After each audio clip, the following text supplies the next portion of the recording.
There are moments in a life that only make sense in reverse. At the time, they pass unnoticed.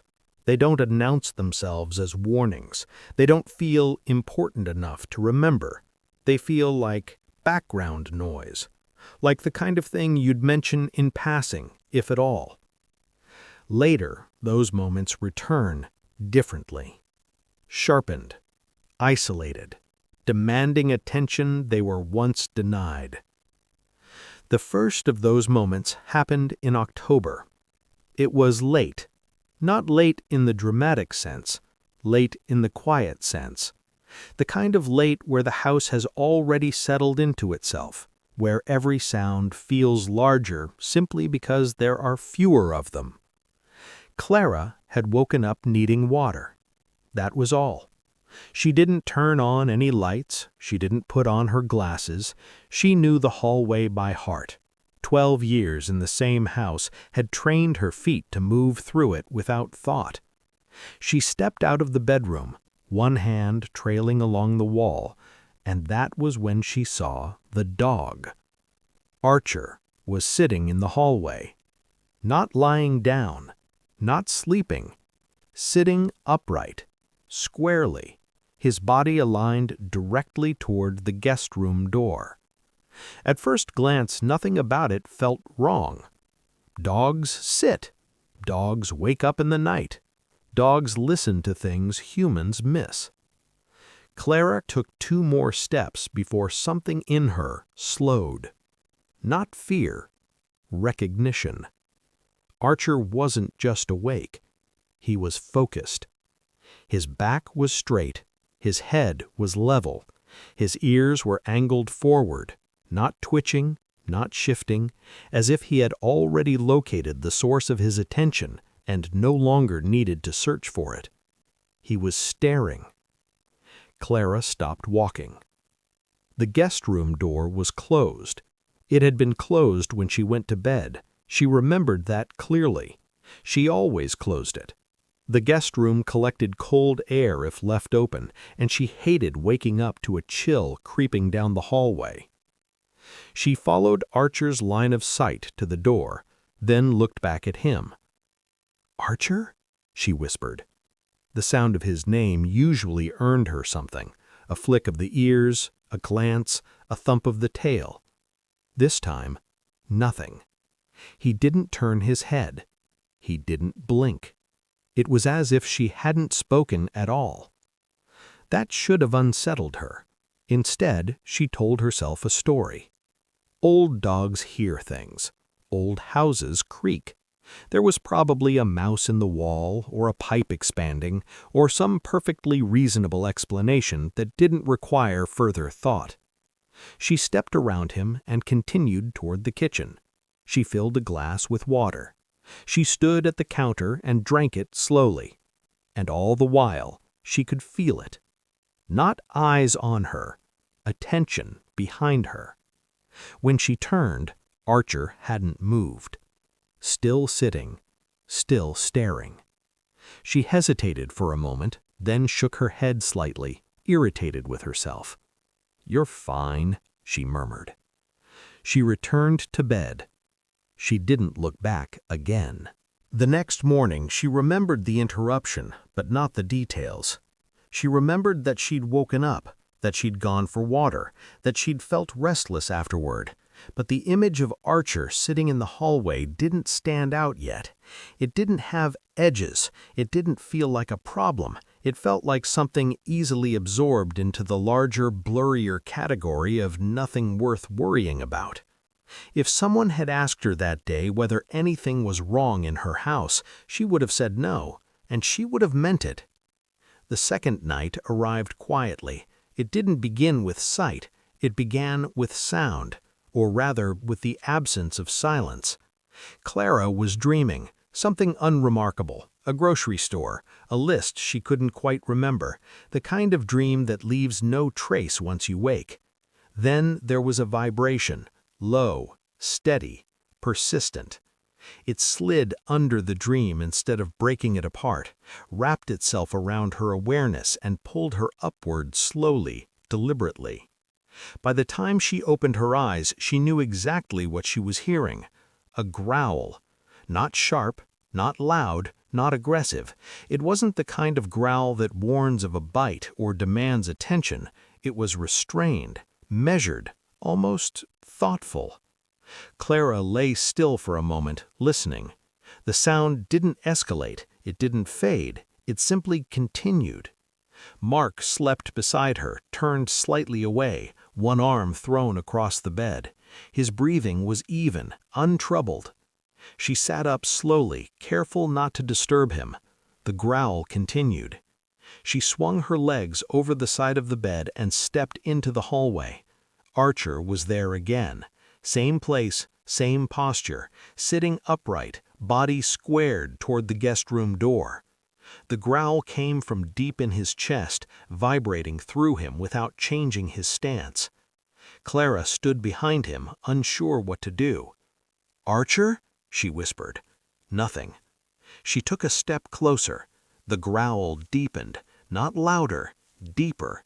It resonated differently, as if the sound had shifted weight rather than volume. Her eyes followed his gaze.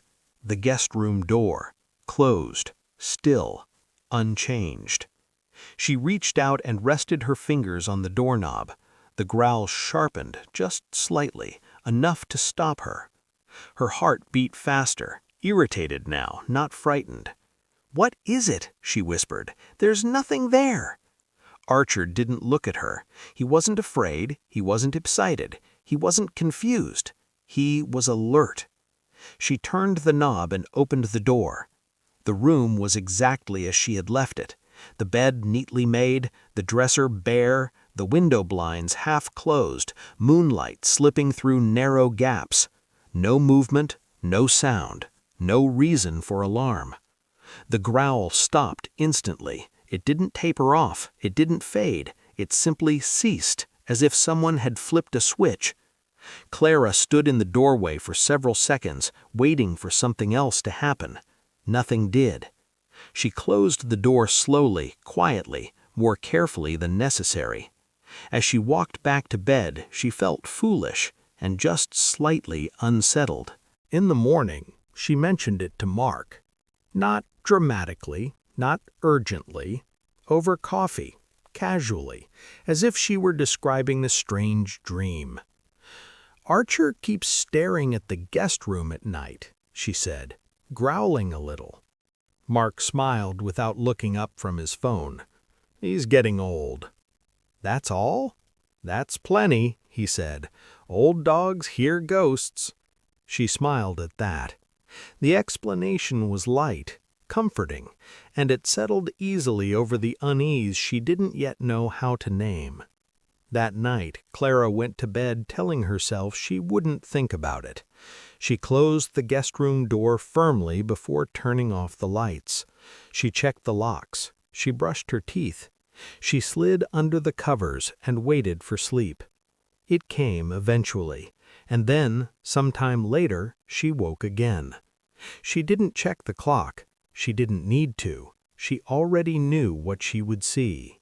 The third night didn't feel different at first. That was the most dangerous part. By the third night, Clara had already adjusted without realizing it. Her body remembered what her mind still refused to name.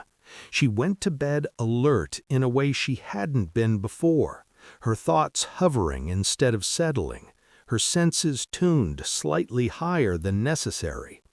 She closed the guest room door more firmly than usual. She checked the hallway light, then turned it off. She slid into bed and waited. Sleep took longer to arrive. When it did, it was shallow. She surfaced from it slowly, as if swimming upward through water that resisted her. Her eyes opened before she was fully awake, and for a moment she stayed perfectly still, listening. There was no growl yet, but something was wrong. She knew that before she understood why. Her body felt braced, as if it had been holding tension for longer than she remembered deciding to do so. She turned her head slightly and checked the clock on the nightstand. 2:16 a.m. She exhaled, annoyed with herself. "You're anticipating it now," she thought. "That's all this is." She sat up anyway. Archer was already in the hallway. This time she didn't pretend surprise.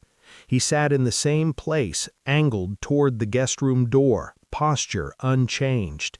His eyes were open, alert, focused with a steadiness that felt almost deliberate. The growl came a second later, low, measured, not escalating, just present. Clara swung her legs over the side of the bed and stood. Her movements were slower now, cautious in a way they hadn't been the first 2 nights. She didn't rush toward him. She didn't call his name. She stood in the bedroom doorway and watched him. She noticed details she hadn't before. The way his muscles stayed loose despite his focus, the way his breathing remained steady, the way his tail lay relaxed behind him, not tucked, not stiff. This wasn't fear, it wasn't aggression, it was vigilance. Clara stepped into the hallway. The growl softened just slightly, but did not stop. She followed Archer's gaze to the guest room door, closed, unmoving. She reached for the knob again. The growl deepened. Her fingers froze. This time she didn't speak. She opened the door. The room greeted her with stillness. Nothing out of place, nothing disturbed, nothing wrong. The growl stopped the instant the door swung open. The silence afterward felt louder than the sound had been. Clara stood there longer than before, scanning the room with more intention. She looked beneath the bed, along the edges of the walls, at the window latch. Everything was secure. She closed the door and turned back toward Archer. He was no longer watching the door. He was watching her. For just a moment, then he laid down and rested his head on his paws, as if the matter were settled. In the morning, Clara told herself she wouldn't bring it up again. Mentioning it once had been fine. Mentioning it twice had felt reasonable. Mentioning it a third time would make it sound like a fixation, and she wasn't fixating. She was observing. There was a difference. She went about her day as usual. She answered emails, she folded laundry, she worked in the small office at the back of the house, the one with the window that looked out onto the yard.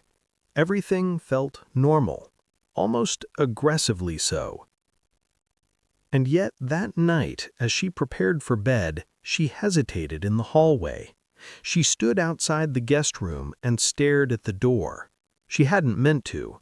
It happened automatically, like a reflex she didn't remember learning.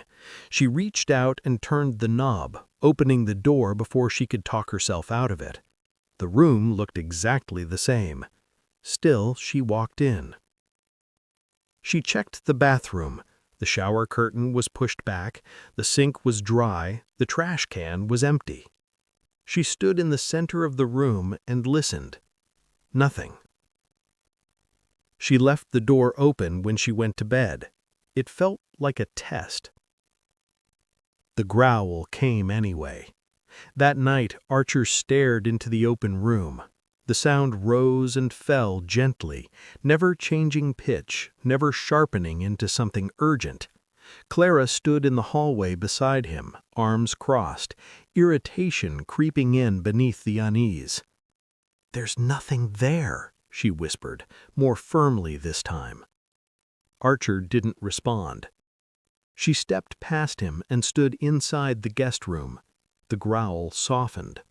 She took another step. It softened again. She crossed the room, opened the closet, checked the corners, then turned back toward the hallway. The growl stopped completely. She exhaled sharply, frustrated. "This is ridiculous," she muttered. But when she returned to bed, she didn't sleep well. By the 5th night, the routine was set. Clara woke before the growl. She checked the clock. She sat up. She found Archer in the hallway. It no longer startled her. That, more than anything else, unsettled her. because now some part of her expected it. She began closing the guest room door every night before bed, not because she believed it would help, because it felt wrong not to. The dog stared at the door anyway. She tried practical solutions. One night, she turned on a small lamp inside the guest room and left it glowing softly, the light spilling out through the crack beneath the door.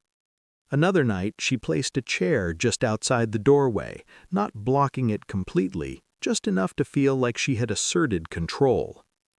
Archer stared at the chair. He growled once, then stopped. He didn't adjust his posture. He didn't seem confused. He seemed unimpressed. Clara stood behind him, arms folded, staring at the closed door, waiting for something to change. Nothing did. It was during the day, not at night, that the next fracture appeared. Clara was vacuuming the hallway when she noticed something small and almost dismissible. The guest room door was unlocked. She paused with the vacuum humming softly at her side. She was certain she had locked it the night before. She turned the knob. The door opened. The room looked undisturbed. She stood there for a long moment, the vacuum still running, its noise suddenly irritating. Mark hadn't mentioned going in there. She hadn't gone in there. She locked the door again, deliberately this time, testing the latch, then went back to her chores. She didn't mention it. Not yet. That night, the growl came earlier. 2:11 a.m. It was faint at first, almost hesitant. Archer sat closer to the door than usual. His posture was the same, but his attention felt sharper, as if whatever he was tracking had shifted slightly. Clara stood beside him and followed his gaze. The door handle gleamed faintly in the dark. She reached out. The growl deepened. She stopped. Her heart beat faster now, no longer irritated, no longer curious. "What are you hearing?" she whispered. Archer didn't answer. He never did. In the morning, Clara checked the lock again. It was still locked. She tested it twice. Everything functioned normally. She told herself she must have misremembered. That explanation fit, barely. By the end of the week, Clara's sleep was fractured.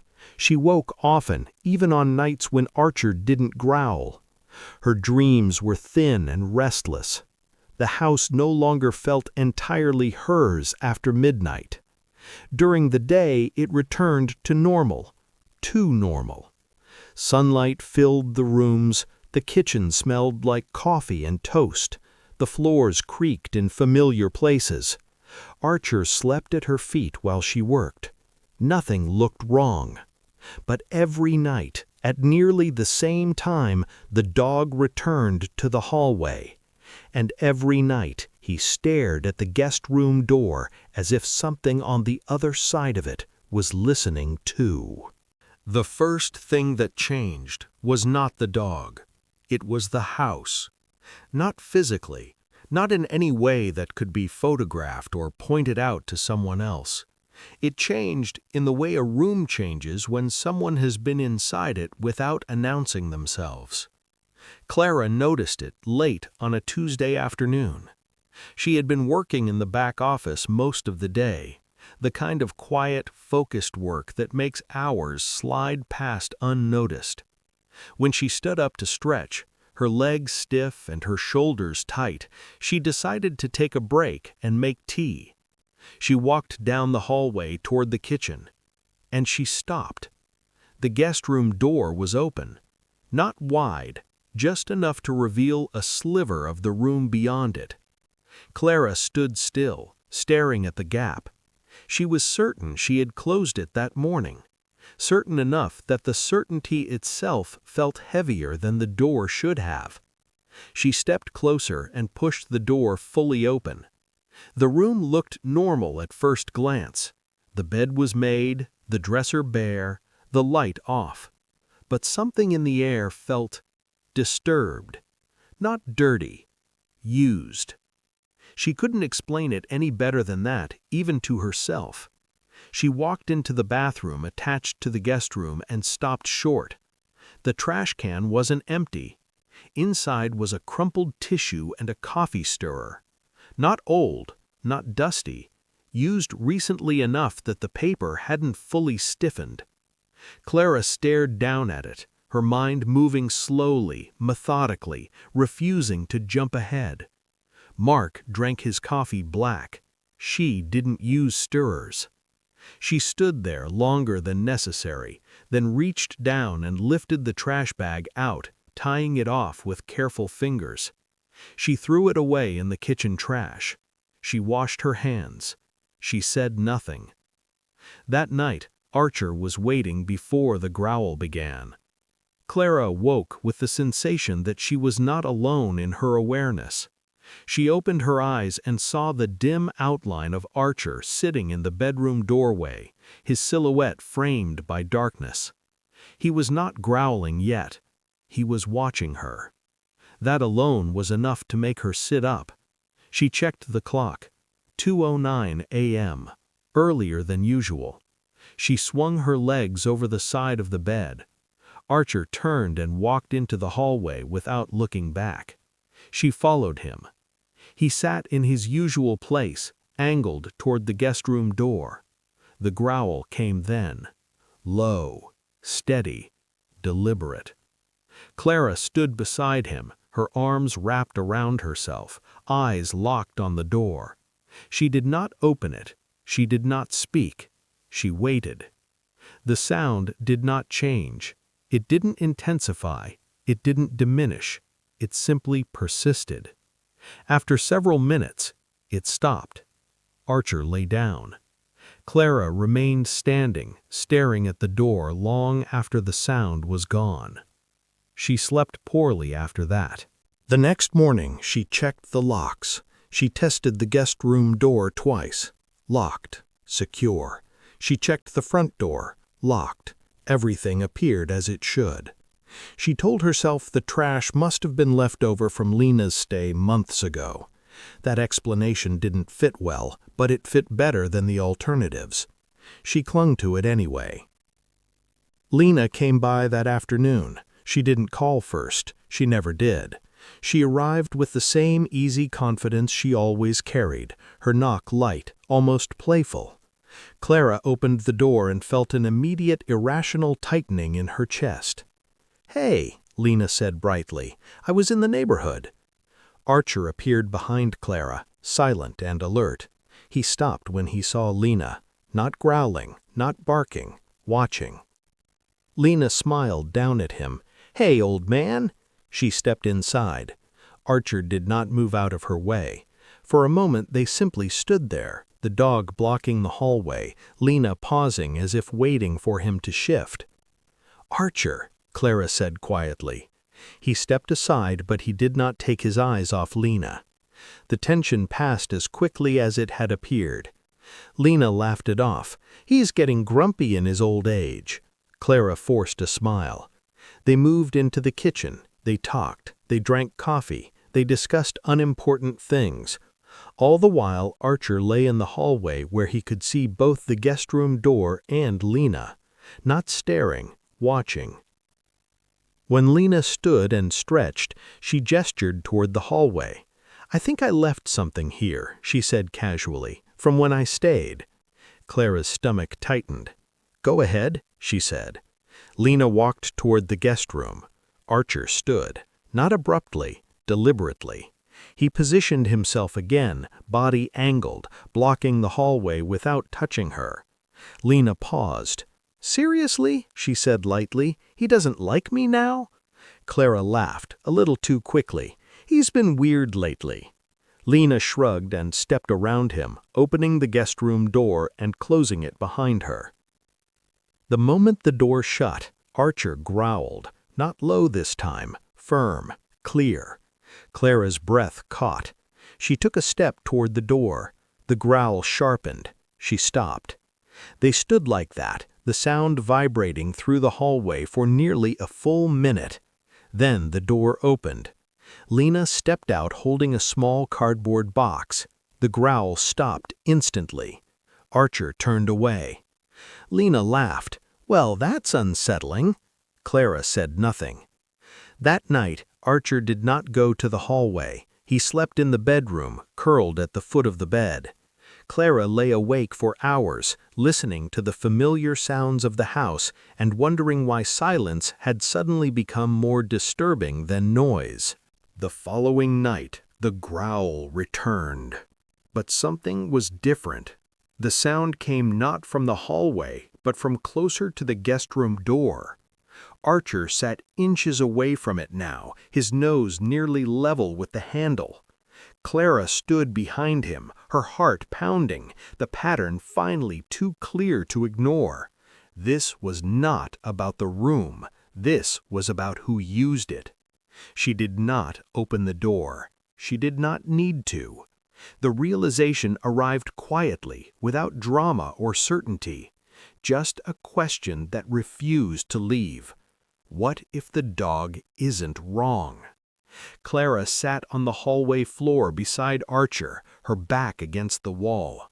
She rested her hand on his shoulder. The growl softened, then stopped. For the first time since October, she felt something settle inside her. Not relief, resolve. Clara did not wake up the next morning ready to accuse anyone.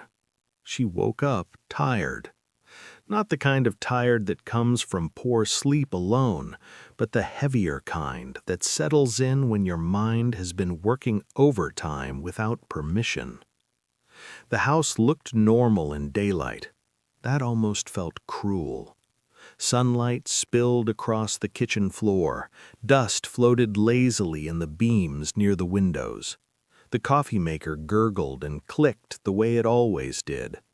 Mark moved through his routine without noticing anything different.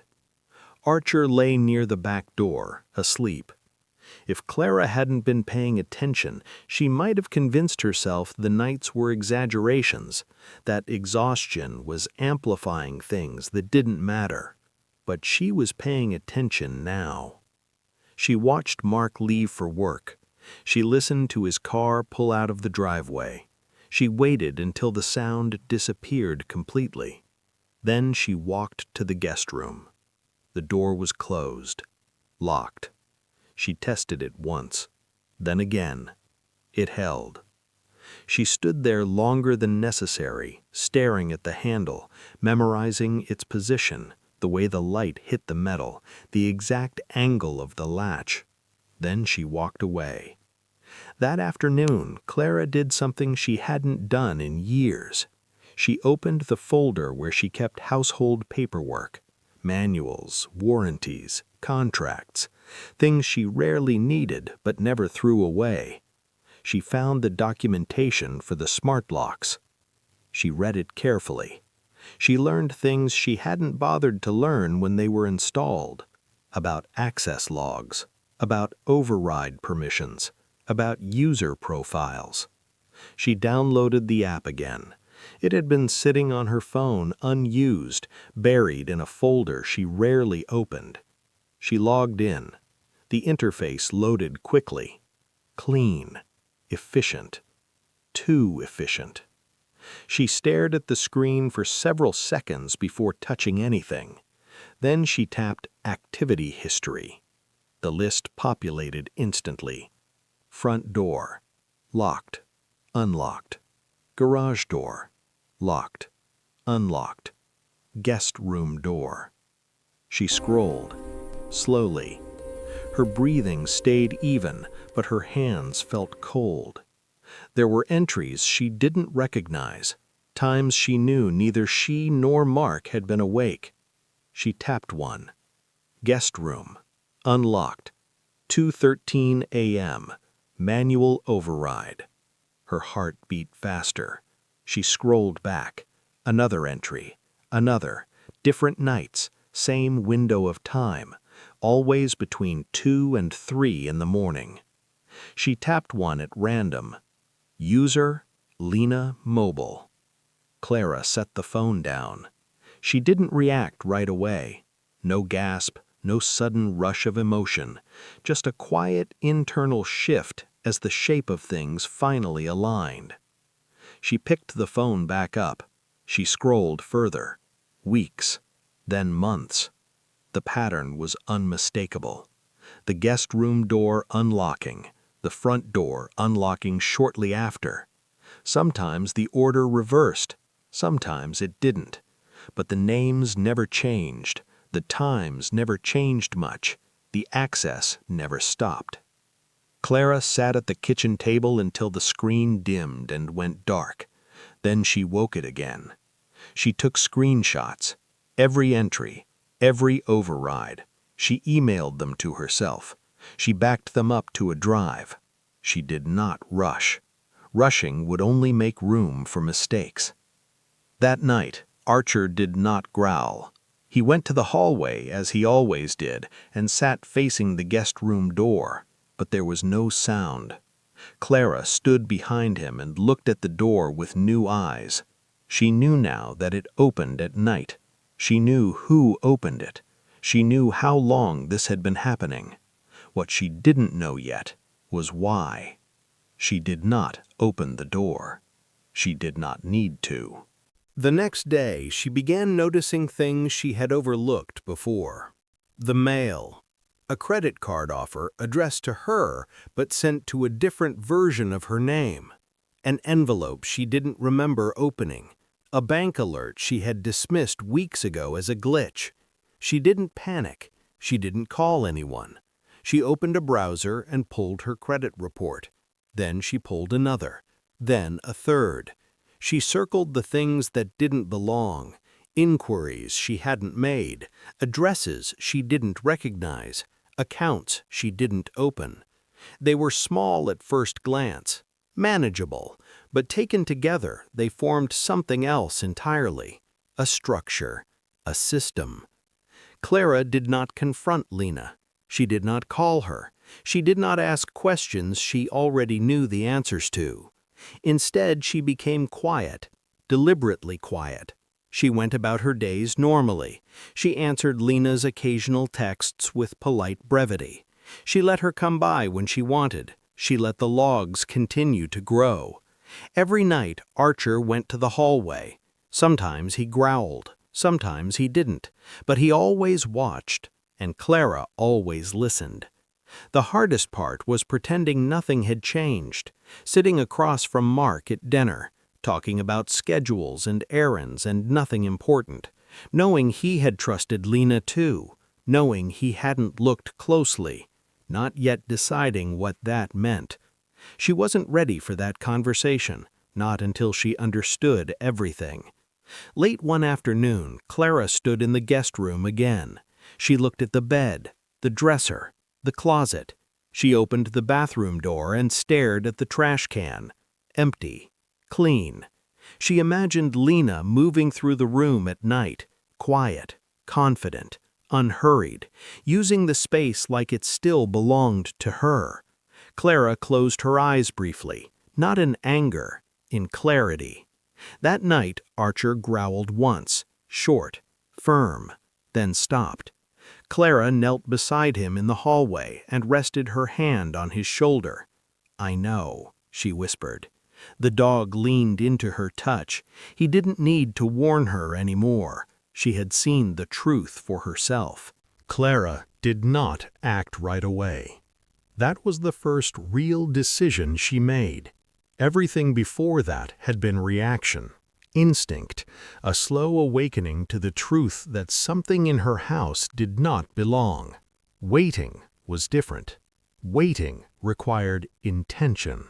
She woke the morning after checking the logs with a strange sense of calm. Not peace, calm. The kind that arrives when uncertainty has finally burned itself away, leaving behind something solid enough to stand on. The house looked the same. Mark moved through the kitchen, half awake, pouring coffee, checking his phone. Archer lay near the door, eyes open but relaxed. Nothing about the scene suggested betrayal. That was the second thing Clara understood. Betrayal rarely announces itself. It blends in. She kissed Mark goodbye when he left for work. She waved as his car pulled away. She waited until the sound faded down the street. Then she sat at the kitchen table and opened her notebook. Not her phone, not her laptop. Paper. She needed to think without distraction. She wrote down dates, times, patterns. She wrote 2 to 3 a.m. and circled it. She wrote guest room, front door, Lena. She did not write accusations, she wrote facts. That afternoon she did something that felt counterintuitive. She did not change the locks. She did not remove Lena's access. She did not confront her. She let the doors remain exactly as they were. Access was the trap. Removing it too soon would only collapse the structure Lena had built. Clara needed the pattern intact. That night, Archer took his place in the hallway as usual. Clara stood behind him, watching the door with new eyes. She knew now that it would open. She knew who would open it. She did not know what would happen after. The growl came softly. She did not stop it. She did not interrupt it. She let it exist. The door did not open that night. Neither did the front door.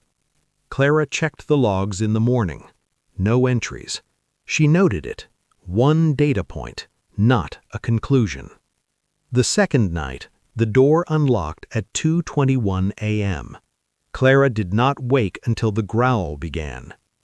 Archer sat closer to the door now, his body angled protectively, his attention absolute. Clara stood behind him and listened. The sound did not escalate. She did not open the door. She did not turn on the light. She waited. Minutes passed. The door locked again. The growl stopped. Archer lay down. Clara returned to bed and slept until morning. The log told the story clearly. 2:21 a.m. Guest room unlocked. 2:28 a.m. Guest room locked. No front door entry that night. Clara wrote it down. Over the next 2 weeks, Clara built a quiet archive. She noted the nights Lena entered. She noted the nights she did not. She noted the order of locks. She noted the duration of access. She began to see patterns within the pattern. Nights when Lena stayed longer. Nights when she only entered briefly. Nights when the front door was unlocked. Nights when it wasn't. She resisted the urge to imagine reasons. Imagination had no place in this, only documentation. During the day, Clara became acutely aware of how much Lena knew about her life, her schedule, her habits, her medications. The nights Clara slept more deeply, the nights she didn't, the nights Mark was out of town. This wasn't coincidence. This was familiarity weaponized. Archer's behavior changed subtly. He stopped growling as often. When he did, it was shorter, more precise. As if he no longer needed to persuade. Clara already understood. Instead, Archer began positioning himself, blocking hallways, sleeping near doors, watching entrances rather than exits. Clara noticed and adjusted. She slept lighter. She moved more deliberately. She left lights off. She did not interrupt the pattern. One afternoon, Lena came by unannounced again. She moved through the house with easy familiarity. She poured herself coffee without asking. She used the bathroom off the hallway instead of the guest room. Clara watched her from the kitchen, her expression neutral. They talked about nothing important, but Clara noticed small things. The way Lena glanced toward the hallway. The way her voice changed when she mentioned the guest room. The way Archer watched her hands. When Lena left, Archer stood at the front door until it closed, then he returned to the hallway. That night, the guest room door unlocked at 2:14 a.m. Clara was awake before the growl. She sat up in bed, heart steady, mind clear. This time, she walked to the hallway and sat on the floor beside Archer. She did not open the door. She did not whisper. She simply waited.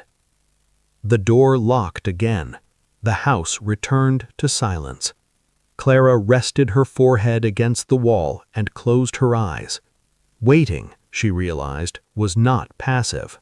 Waiting was control. The next morning, Clara scheduled 2 appointments, one with a credit monitoring service, one with a lawyer. She did not tell Mark, not yet. She needed clarity before conversation. That week, Clara discovered mail she had never received. She found a bank statement addressed to her, delivered digitally to an account she did not recognize. She found evidence of forwarded mail, of redirected statements, of carefully concealed activity. None of it was flashy, none of it was sloppy, it was methodical. By the end of the month, Clara understood the full shape of it. Lena wasn't just using the house, she was using Clara, her identity, her address, her reliability.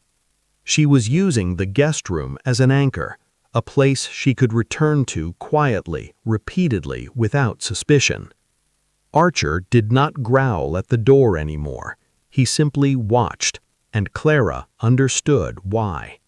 The warning had already done its job. Clara chose a lawyer the same way she chose most important things in her life. Quietly, methodically, without drama. She did not want someone who sounded outraged on her behalf. She did not want promises of revenge or language that leaned toward spectacle. She wanted someone who listened. The office was small, neutral, intentionally forgettable, the kind of place designed to make difficult conversations feel procedural rather than personal. The attorney read through the documents without interrupting. The access logs, the screenshots, the credit reports, the timeline Clara had assembled with such care. He didn't react at first. That, more than anything, told her how serious it was. When he finally looked up, his expression had shifted subtly. Less professional distance, more focus. "This isn't accidental," he said. Clara nodded. "I know." He continued, "She had access, and she used it repeatedly. That establishes intent." He tapped the page where the guest room entries clustered between 2 and 3 in the morning. "This timing matters," he said. "It shows concealment." Clara felt something inside her settle. Not relief, confirmation. They talked for a long time, about civil liability, about criminal exposure, about documentation thresholds and burden of proof. The attorney explained what could happen if Clara chose to act, what would unfold first, what would follow, what could not be undone. Clara listened carefully. She asked questions that surprised even her. What happens to someone's credit permanently? How long does a fraud marker stay? What happens if shared finances are involved? The attorney answered calmly, accurately, without embellishment. When the meeting ended, Clara walked out with a folder under her arm and a clarity she hadn't felt in months. She did not feel angry. She felt resolved. That evening, Clara cooked dinner as usual. Mark came home tired. They talked about schedules, about errands, about nothing that mattered. Clara watched him carefully, not suspiciously, thoughtfully. She realized something then that complicated everything. Mark hadn't known. That didn't absolve him, but it changed the shape of what came next. Lena hadn't just betrayed Clara. She had exploited Mark's trust, too. Clara went to bed that night, understanding that this would eventually reach him, but not yet, not until the structure was complete. The guest room door unlocked at 2:19 a.m. Archer was already awake. He did not growl. He sat inches from the door, his posture steady, his attention absolute. Clara stood behind him, arms folded, heart calm. She checked the clock. She memorized the time. She did not open the door. She did not interrupt. The door locked again at 2:31 a.m. Archer lay down. The house returned to silence. Clara slept. The next few weeks passed slowly, intentionally. Clara continued to document everything. She let the pattern repeat. She allowed Lena to use the house. She allowed the paper trail to deepen. Each unauthorized access strengthened the case. Each redirected document tightened the net. She became meticulous. Dates, times, durations, cross-referenced with financial activity. The story wrote itself. All Clara had to do was preserve it. Archer's role shifted again. He no longer positioned himself protectively.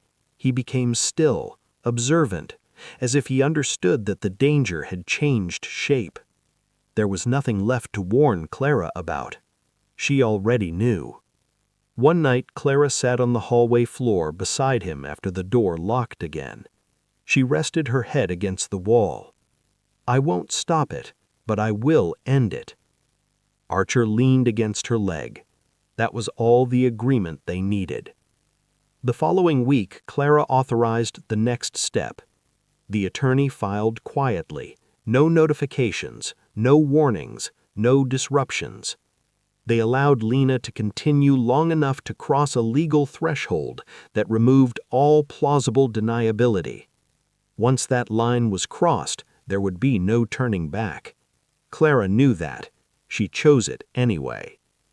The call from the attorney came on a Thursday afternoon. "We're ready," he said. Clara looked around the house, sunlight on the floor, Archer sleeping near the door, everything peaceful. "Proceed," she said. Her voice did not shake.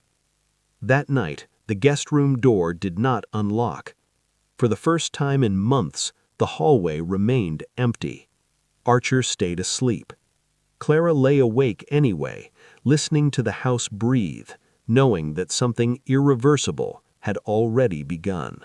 The first consequence did not arrive at the house. Clara would later understand that this was intentional.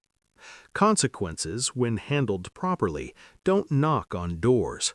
They surface where people feel safest pretending nothing is wrong. Lena felt it at work. She didn't call Clara when it happened, not at first. She was too busy trying to understand why her access badge no longer worked, why the compliance officer asked her to step into a conference room instead of sitting at her desk, why the tone of the questions shifted from casual to careful within minutes. There were papers on the table. There were timestamps. There were words Lena had never expected to hear spoken out loud about herself. Unauthorized access, identity misuse, intent. Clara learned about it later, not through gossip or confrontation, but through a brief update from her attorney. "It started," he said. That was all. Clara thanked him and hung up. She did not smile. She did not cry. She stood at the kitchen window for a long time, watching Archer lie in the sun, his chest rising and falling steadily. The second consequence came from the bank. Accounts frozen without explanation, automatic payments failing, phone calls redirected to departments that did not accept charm or excuses. Lena tried to fix it the way she always fixed things. She talked, she explained, she minimized. It didn't work. Institutions do not care about tone, they care about documentation. And Clara had documentation. The first time Lena called Clara after that, Clara let it go to voicemail. She listened later, alone. Lena sounded confused, not apologetic, not frightened, confused, as if something that had always worked suddenly didn't. She didn't leave details, she didn't ask directly, she hinted. "I think something weird is happening with my accounts," she said lightly. "You haven't noticed anything strange, have you?" Clara deleted the message. She did not respond. Mark noticed the change before Clara said anything. He noticed the tension, the quiet, the way Clara moved through the house with deliberate calm. He noticed Archer sleeping more soundly, no longer pacing at night, no longer watching the hallway. One evening, after dinner, he finally asked. "You've been distant," he said gently. "Did I do something?" Clara sat across from him at the table. She folded her hands. She chose her words carefully. "No, but something was done here." She told him then, not all at once, not dramatically. She showed him the logs, the timestamps, the access records. She let him come to the understanding on his own. Mark stared at the screen for a long time. "That doesn't make sense," he said quietly. "It does, it just doesn't feel good." He looked at Archer, asleep near the doorway. "He knew," Mark said. Clara nodded. "Yes," she said, "he knew." Mark didn't speak for a while after that. When he finally did, his voice was strained. "She used our house." "She used me," Clara corrected gently, "and you let her." The silence that followed was heavy but not destructive. It was honest. The third consequence reached Lena's personal life. Shared accounts, shared responsibilities, shared exposure. Her partner learned things the hard way, through paperwork and legal notices that could not be ignored. Explanations failed there too. Code no longer worked. The lock denied her access with a soft, final sound. She stood on the porch for several minutes. Clara watched through the window. She did not turn on the lights. She did not move. Archer sat beside her, calm, uninterested. Lena knocked once, then again. Clara did not answer. Eventually, Lena left. She did not come back. That night, Clara slept through until morning. No growling, no hallway vigil. The house rested. So did the dog. Clara knew it wasn't over yet, not entirely. There were still formalities ahead, still hearings, still outcomes, but the balance had shifted. Control was no longer in Lena's hands, and Clara had not raised her voice once. The last consequences arrived quietly, not with sirens, not with shouting, not with spectacle. They arrived the way things do when there is nowhere left to run. The civil judgment came first.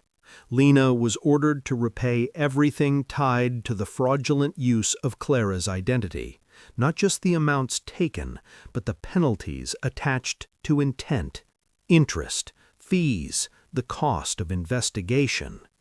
Her financial record was permanently marked. That mattered more than the money. Credit, once broken at that level, does not heal quickly. It lingers, it follows, it closes doors before they ever open. The criminal charges followed soon after, not dramatic, not publicized, just official. Fraud, unauthorized access, identity misuse. Each charge supported by logs, timestamps, digital permissions, and months of documentation that told a story Lena could not rewrite. There were hearings, there were negotiations, there were no surprises. Lena did not go to prison. She did not need to. She lost something quieter and far more enduring: opportunity. Employment checks began to fail. Housing applications stalled. Banks declined her automatically. Every system she had relied on now recognized her name and stopped trusting it. The life she had been borrowing from Clara was no longer available. Clara never spoke to her sister again. There was nothing left to say. The house returned to itself slowly, not all at once. First, the nights stayed quiet. Then the hallway felt like a hallway again, not a boundary. Clara removed the smart lock from the guest room door. She didn't replace it. She didn't need to. The room no longer required protection. It no longer held secrets. It became what it had always pretended to be, just a room. Mark adjusted in his own way. There were conversations, apologies, long silences that carried more weight than arguments. Trust, Clara learned, does not always shatter loudly. Sometimes it erodes quietly and must be rebuilt carefully. They worked at it, because unlike Lena, Mark had not used the house as a weapon. He had simply failed to listen.